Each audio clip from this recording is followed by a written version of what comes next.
नमस्कार मित्रांनो, भटकंती महाराष्ट्राची या आपल्या यूट्यूब चॅनलमध्ये आपले स्वागत आहे। सकाळ सकाळी मस्त पाऊस झाला होता, हवेत छान गारवा होता। तर मग काय, साताऱ्यातील प्रसिद्ध असा ठोसेघर धबधबा बघण्यासाठी आम्ही निघालो। ठोसेघर धबधबा सातारा स्टँडपासून 27 किलोमीटर अंतरावर आहे बरं का। जर तुमच्याकडे 4 व्हीलर नसेल तर साताऱ्यातून ठोसेघरला डायरेक्ट बस आहे, जी तुम्हाला ठोसेघर गावापर्यंत आणून सोडेल। एका ठिकाणी थांबून आम्ही थोडेसे बिस्किट, पाणी बॉटल आणि चॉकलेट घेतले। पुढे गेल्यावर आम्ही सज्जनगडाच्या पायथ्याशी थांबलो, कारण वातावरण एवढं मस्त झालेले की फोटो काढण्याचा मोह आम्हा दोघांना आवरला नाही। इथून समोर दिसतोय तो सज्जनगड।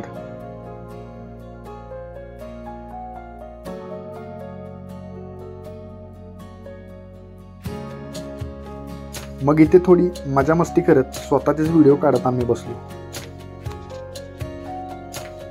माता मॅडम म्हणाल्या मी गाडी चालवते, पण त्यांची समजूत काढून आम्ही दोघं पुढच्या वाटेवर निघालो। ही जी झाडांची वर्दळ तुम्हाला समोर दिसत आहे ना, ती सज्जनगडाच्या पायथ्याशी आहे। इथं प्री वेडिंग शूट, फोटोशूटला बरेच जण येतात। थोडं पुढे गेल्यावर धोक्यातून चाळकेवाडीच्या पवनचक्क्या अस्पष्ट दिसत होत्या।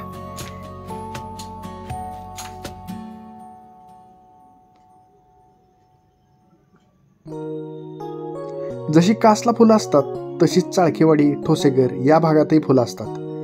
पहिल्या पावसात ही अशी मस्त पांढरी फुलं आम्हाला तर बघायला मिळाली।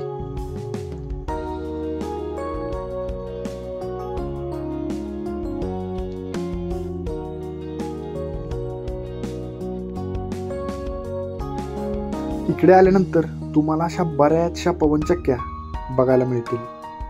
शेवटी आम्ही आमच्या स्टॉपवर पोहोचलो, ते म्हणजे ठोसेघर। इथे बाहेर 4 व्हीलर आणि 2 व्हीलरसाठी स्वतंत्र असं पार्किंग आहे। पावसात भिजल्यामुळे इथे असणाऱ्या हॉटेलमध्ये मस्त गरमागरम आम्ही चहा घेतला।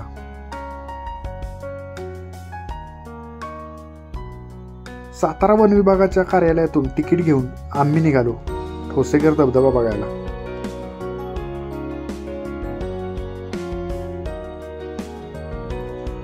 पुढे आल्यावर तुम्हाला इथे दिशादर्शक फलक दिसेल।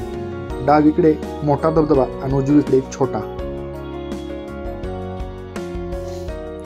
या वाटेवरून जाताना तुम्हाला वेगवेगळ्या पक्ष्यांचे आवाज तुमच्या कानावर पडतील व त्यांना थांबून बघण्याचा मोह तुम्हालाही आवरणार नाही। थोडे पुढे आल्यानंतर वन विभागाने असे पर्यटकांना उभे राहून धबधबा बघण्यासाठी ही अशी सोय केलेली आहे बघा। आणि ज्यासाठी पर्यटक इथे गर्दी करतात हाच तो ठोसेघर धबधबा। असे नवनवीन व्हिडिओ बघण्यासाठी भटकंती महाराष्ट्राची या यूट्यूब चॅनलला सबस्क्राईब करा।